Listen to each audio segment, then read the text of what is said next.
అమ్మా అమ్మా ఎక్కడున్నావమ్మా?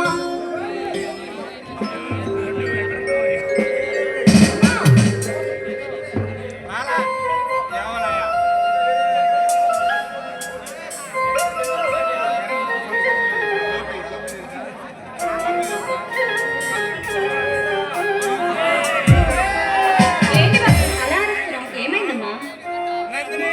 నేను మన ఊళ్ళో గాంధీ పార్క్ పోయానమ్మా. వెళ్ళావు? అక్కడ నేను వాకింగ్ చేస్తూ ఉంటే ఉంటే అక్కడ 70 సంవత్సరాల ముసలిదత నన్ను పిలిచి ఏమన్నాడో తెలుసా అమ్మా? ఏమన్నాడు నాన్న? బాబు, నేను భారతదేశ స్వతంత్రం కోసం ఆ బ్రిటిష్ వాళ్ళతో పోరాడి వాళ్ళ చేతుల లాంటి దెబ్బలు తిని నా భార్య బిడ్డలు పోగొట్టుకొని నా ఆస్తులను అమ్ముకొని ఒక అనాథగా మిగిలిపోయి ఈ గాంధీ పార్క్ లో భిక్షమెత్తుకుని బ్రతుకుతున్నాను బాబు. అలా అన్నాడా? అయ్యో పాపం. ఇంకా ఏమన్నాడో తెలుసా అమ్మా? ఏమన్నాడు నాన్న? ఆ బ్రిటిష్ వాళ్ళు కొట్టిన లాంటి దెబ్బల గాయాలు నా ఒంటిపై మాయని మచ్చలా మిగిలిపోయి గత జ్ఞాపకాలుగా గుర్తు చేస్తున్నాయి బాబు. ఎందరో సమర్యాదులు సాధించిన స్వతంత్రాన్ని అనుభవిస్తూ ఈ భారత జాతి హింస దౌర్జన్యాలకు దోపిడీలకు పాల్పడి స్వతంత్రాన్ని అపహాస్యం చేస్తున్నారు బాబు అంటూ తాతయ్య మొట్టమొదట కన్నీళ్లు గార్చారమ్మా.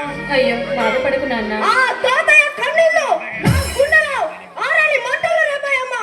ఆ తాతయ్య కళలు నేను నిజం చేస్తానమ్మా. బాగా చదివి ఇలా బాధపడుతున్న వాళ్ళ కళలన్నీ నువ్వు నెరవేర్చాలి. అలాగే అమ్మా. సరే వెళ్ళిరా.